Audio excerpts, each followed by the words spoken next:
Sorry. Could you give me your name? Natalie Clark. Okay. Yeah, we start from... where did you grow up? I grew up in Toronto. I was born in Newmarket, Ontario. And most of my life was born in, like I said, Toronto, Richmond Hill area. Until I was 11 and then moved in with my father in Aurelia. And then moved to Barrie when I was 15. Okay. Before 11, so what's going on? I was born, so my mom took me home from the hospital. I had 4 older brothers at this point in time. She was into the cocaine, smashing heroin at that time, any opiates she could get her hands on, liquor, getting beat by boyfriends, prostituting herself to get money for drugs. We were getting beat by her boyfriends or her Johns at the time. I was always the black sheep, pushed away, and she would always be mad at me for anything that would happen in the house, whether it had to do with my brothers or me that did it wrong. It was always me. So one day, her husband that she was married to at the time gave her the decision that it was either him or me, and she had chose him over me and sent me to my father's, whom I didn't even know. So you're the only one sent to your father, not the 4 brothers? No, they were from a different father. Okay. How's your relationship with the 4 brothers? Unfortunately, 2 of them are dead. One is in jail, and the other one I don't speak with. So how do you grow up with them? How's the relationship with you? When I was with they were very distant from me. The oldest brother was the closest to me. He basically raised me because my mom did nothing. She was always passed out or nodded out, or he would cook me dinner and became best friends. Still to this day, he's in jail for the rest of his life, but still to this day, we are still best friends. And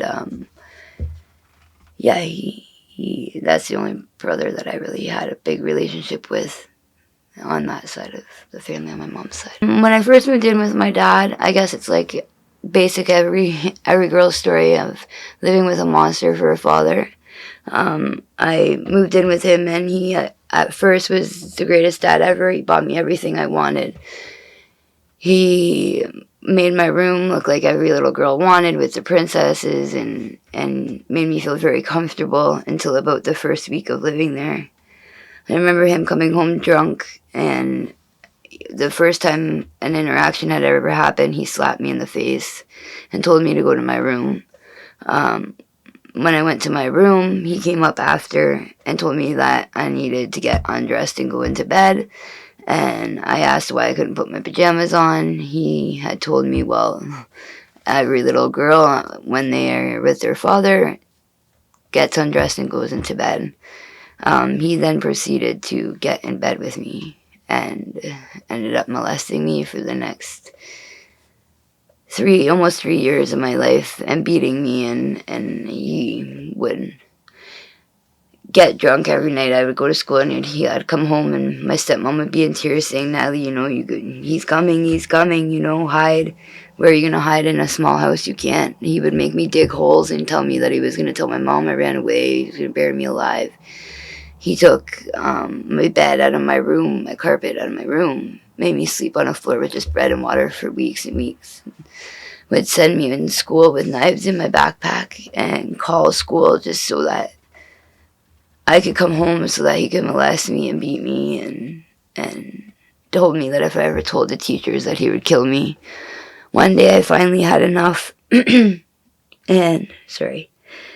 and I jumped out my 2-story window, and I had ran to the police station in Aurelia. At that time, I was 12, it was just after my 12th birthday, and the police told me I was lying. They didn't want to believe it, and my dad was a very well-known person in Aurelia. He was in a biker gang, so he was very good with his words, we'll say. And then when they brought me back to the house and wanted me to say it in front of him, obviously I was scared, because he told me if I told anybody, he would kill me. So I would change my story when they brought me there. And the cops would say, oh, where did the bruises come from? Well, I got in a fight at school, or I fell off the jungle gym, or then the day came where my stepmom, I guess, finally had enough as well. I didn't know until I was older that she was also getting beat by my father. She had told me to jump out the window and go and get help right away because this time he was going to kill me. And so I did. And when they took me away at first, I wanted to go back because I thought he was going to kill not only me but my little brothers and my little sisters that were there. I had a little brother and sister there that were only 2. They were twins. And I didn't want to say anything. And then finally I broke open and told them everything that happened. And I just remember how horrific it was sitting in the police station and having to say, words like penis and all this stuff at 11 years old or 13 years old to a police officer. And you could tell that the police officer didn't really believe it. You know what I mean? And my mom would call me a dirty whore and tell me I'm a liar. And that's what made her not want to have anything to do with me after that. So then after that, it was just me and my older brother, who ended up coming to stay with me because he had enough of my mom, in Toronto at a shelter. And from then on, it was just us on the street, and he took over as a parental figure, and quickly ended up in jail. One of his buddies raped me, and he walked in on it, and he shot them in the face. And unfortunately, I was there to see it. No, my older brother, his friend, my brother went to the store and thought he could leave me with what was his friend, supposed to be his friend. And as soon as I heard the door lock, the man pushed me on the bed and raped me. And my brother had forgot his wallet and came back and had seen him on top of me and shot him in the face. And Wow. Yeah. How old were you? I was 13. It was just after my 13th birthday. It was just after I was removed from my dad's. So then that's how your brother getting into the jail. Yeah, that's how he's in jail. Yeah. Okay. So yeah, keep going.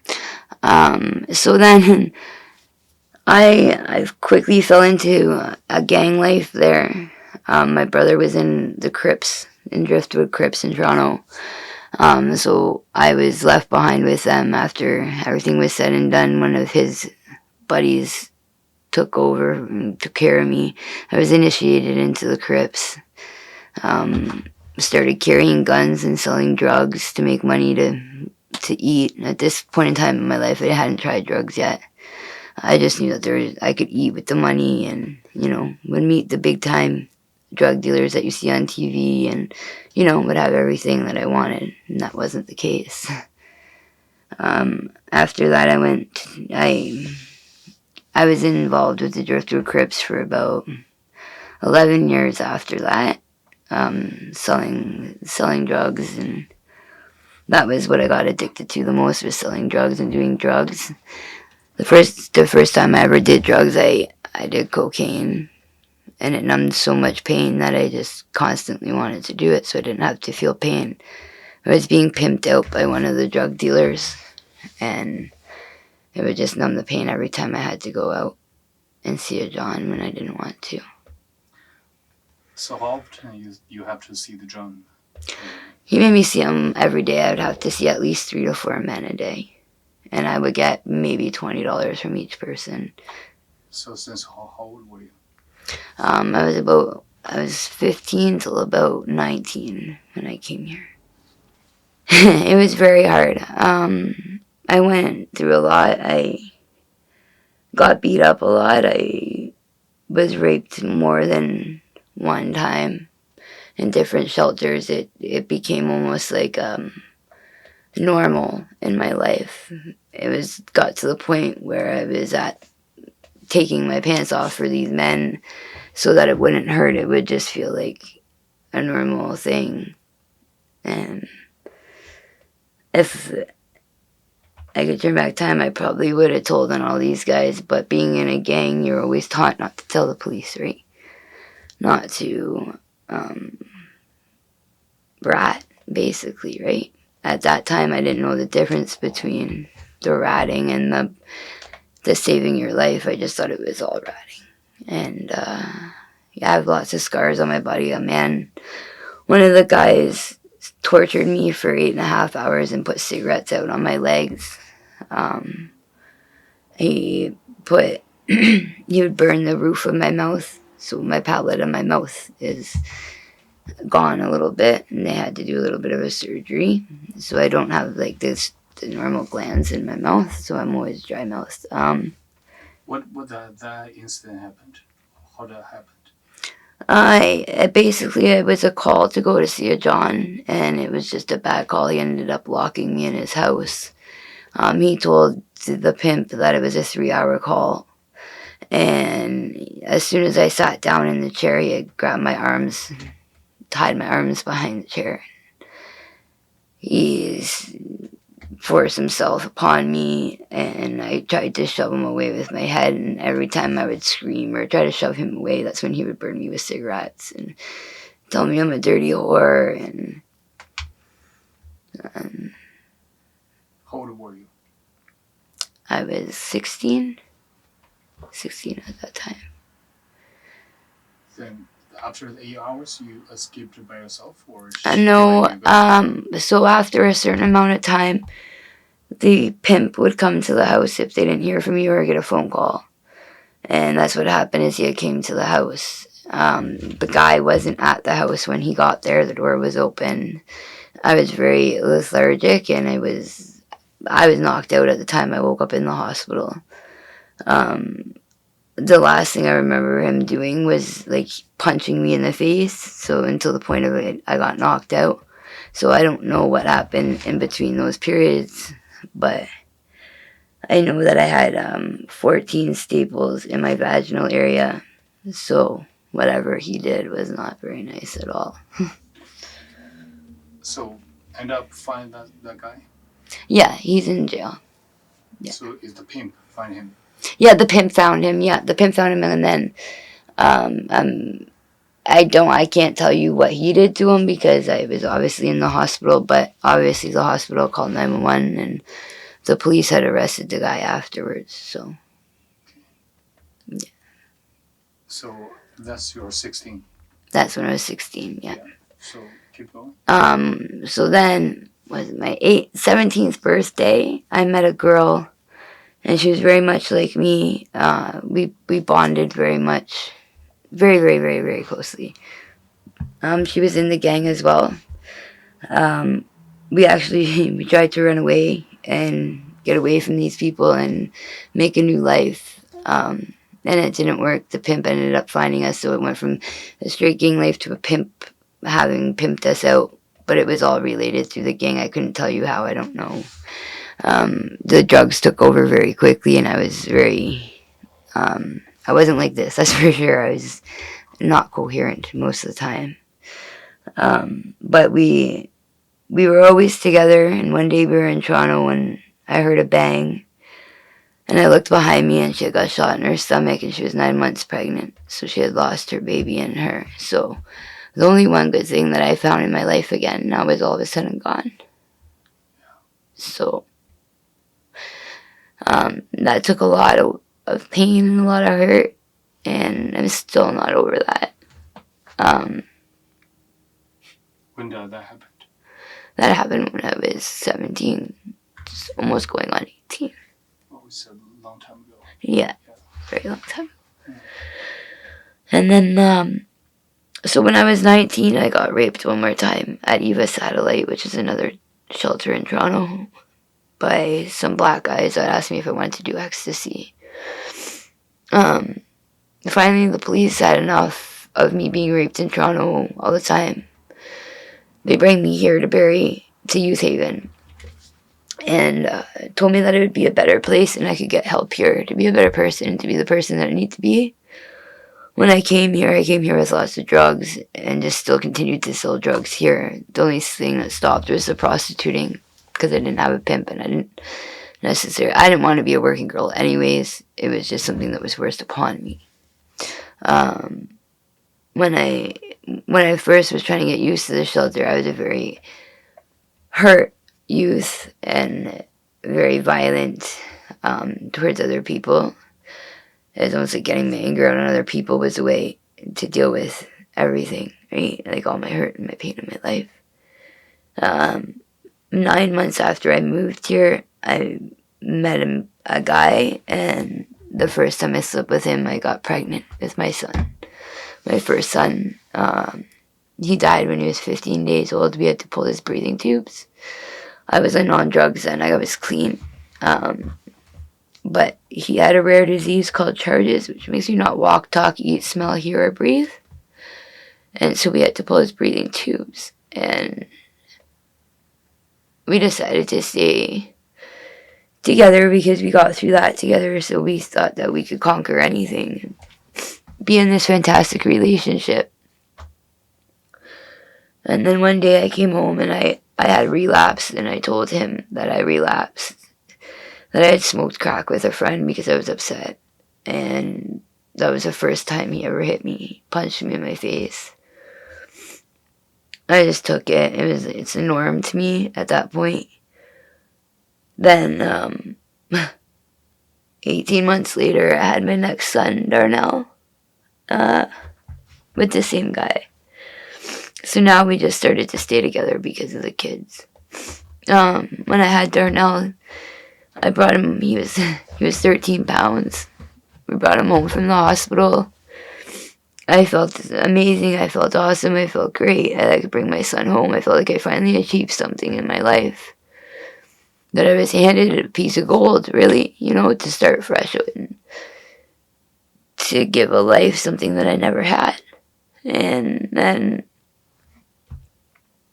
he was gone because they said that what my father had done to me, and that I didn't want to take medication that Children's Aid was trying to tell me to take. And my ex-husband was obviously working. I had postpartum really bad, and I didn't want to take the medication. CAS, I took my son and immediately adopted him out because of my past. All my kids are very close. Again, 2 years later, I had my daughter, and CAS took her right from the hospital. And then I had my youngest son. I just had a year and a half ago. He's with his dad. And again, I brought him home, and I didn't want to let him go. He was constantly in my arms. I wouldn't give him to his dad. I was so scared he was going to be gone. And finally, I worked up the courage to leave the abusive relationship that I was in with their dad. And I packed up the baby and I went to the Busby Center here in Barrie, and I told them that they had already known that my ex-husband was beating me. It was just a matter of admitting it to them and getting the help. And he was good with his words, very, very good with his words. And unfortunately, when I packed up my son, I was in the midst of seeing another guy, and I didn't know that he wasn't a very good guy at all. I went to my brother's house, and this guy had found out, and he kicked open the door and bear maced the house. My son was bear maced in the process, so they gave full custody to my ex-husband, and I have not seen him since he was 6 months old, and he's now going on 13. Since then, I've been in active addiction and on the street, in and out of jail. Unfortunately, this time it's fentanyl that I'm on. Like I said, my brother was murdered 8 months ago because he was selling drugs for very high up people, and they found out that he had HIV, and they chopped him up. And 2 weeks before Christmas, I had the police come and told me that he was murdered. My 21-year-old brother in 2015 was murdered by his girlfriend. So at this point, I felt like everything was coming crashing down around me. I didn't know who my supports were. Multiple accounts of trying to commit suicide. And it's no hope at the end of the tunnel was there. I didn't care anymore. I didn't care if I was in jail. I didn't care if I was on the street. I didn't care. I didn't care if I was alive or dead. And it's hard today to struggle with. I struggle with that very,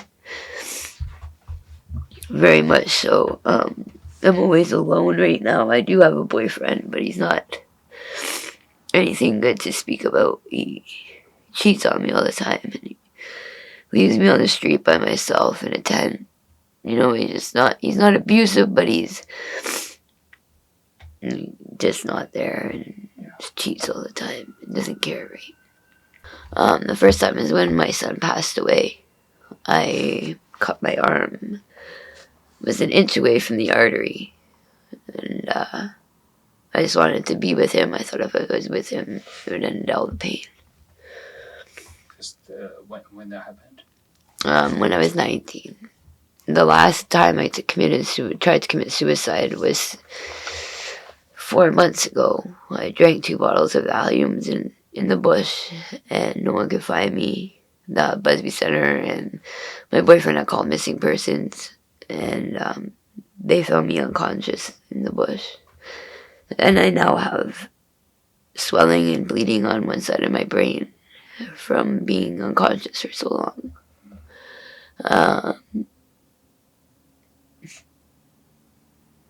And unfortunately still living on the street, and still getting beat up every day and being bullied. I have my couple friends, but they're only my friends if I have money or if I have drugs or if I have something that they want. And lately, I was using needles, and I have been clean for 6 months off of needles now, and 3 months off of crystal meth. And now I'm just struggling with the fentanyl. I just started methadone. So I've stopped a lot of my use with fentanyl. I'm down to just doing a point a day rather than a half gram a day. So hopefully in the next couple of months it ends. And it just, I want to try and get back on even keel with my life and live the rest of my life normal. But every day when I wake up, it's scary because I'm asking myself what's going to happen.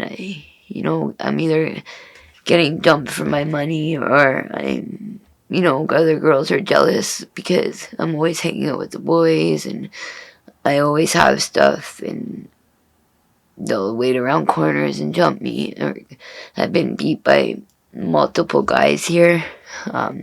2 weeks ago when I got some money and I fell asleep on the grass and somebody cut my side bag off and it had all my money in it. I don't eat barely as it is because I'm vegetarian. So right now they've stopped everything in Barrie, handing out meals and everything like that. But even when they were, I wasn't eating because it was all meat based. And then I'd ask somebody for $1 for a drink, or can I have $5 to get something to eat, or can you even buy me something to eat? And I would get told no. Obviously I have lots of tattoos, like tattoos on my face. I have very bad anger issues. So I'm not very job material like, and I know that. And I know I have a lot of work to do to even think about starting to get a job. Yeah. Tell me about the tattoo on my face. Try me. So down here they call me Savage because I can hold my own, I can fight, and I don't ask anybody to fight my battles. So try me is basically to come and try. People talk a lot of shit about me. They say they want to fight me. The reason why I got try me on my face is because all these people say this and then I'm in front of them. And then they don't have anything to say. So I put try me so that I can make the statement of come try me in a fight, try me, ask me questions, try me, It just really, it's me, it's try me is me, It's, Yeah, but you actually, when I really talk to you, you are very genuine. Yeah. And very kind. Yeah. But you're not like those kind of violence or intimidating. Not towards you, but living on the street is very different, right? Like, there's a lot of people that don't like me down here. I'm a very blunt person. I don't hide anything. And I tell people if I don't like people, I'll tell you I don't like you. You know. So people take that very offensively sometimes. They talk about it and try to work it out. It's mainly other people coming at me and swinging at me, and then I'm beating them up and hurting them very badly. And I don't like to do it, but it's at that point it's flight or fight. You gotta, Yeah, probably from your grow up experience, right? Yeah. So, yeah, I understand. Do you have any plan or dreams in the future? I want to open a tattoo studio. I already have my apprenticeship for that. Right now, I'm on a waiting list to go to a 1.5 year rehab.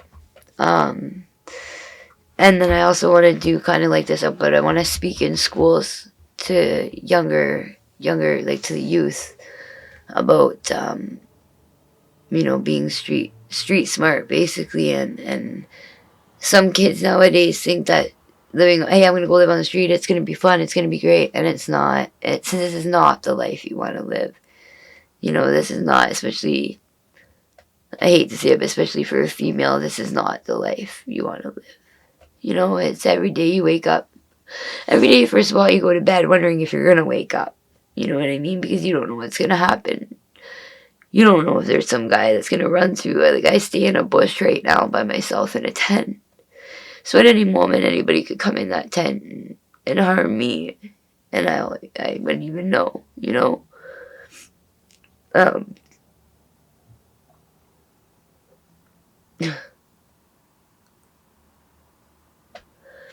think the main thing is to make people aware that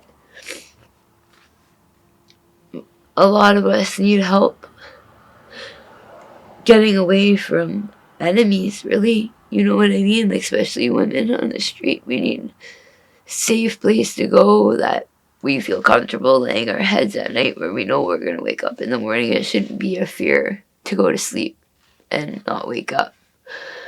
It shouldn't be a fear to wake up and think that you're going to get hurt every day, or wonder if you're going to get hurt, or if you're going to die from your addiction, or to think who you're going to hear is dead, or these are all things, or how you're going to eat, what you're going to do for, like, right now, I couldn't tell you the last time I really ate something. I was just talking about this with my friend actually a couple hours ago.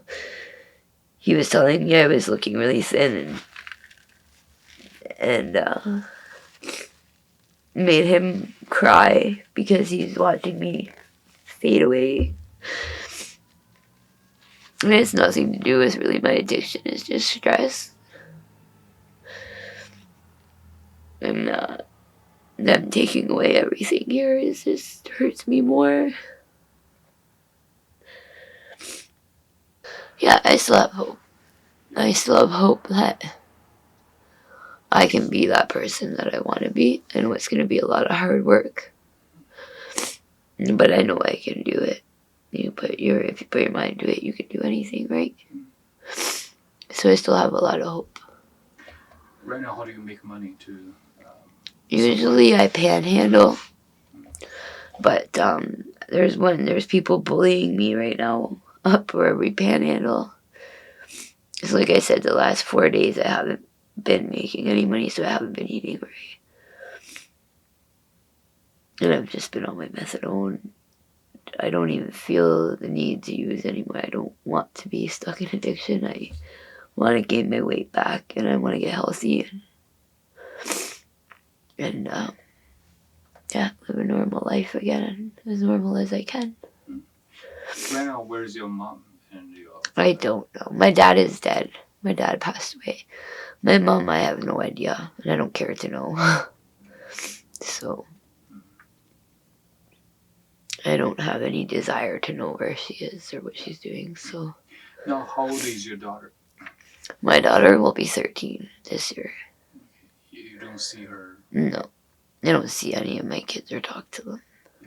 After they over 18, they have a.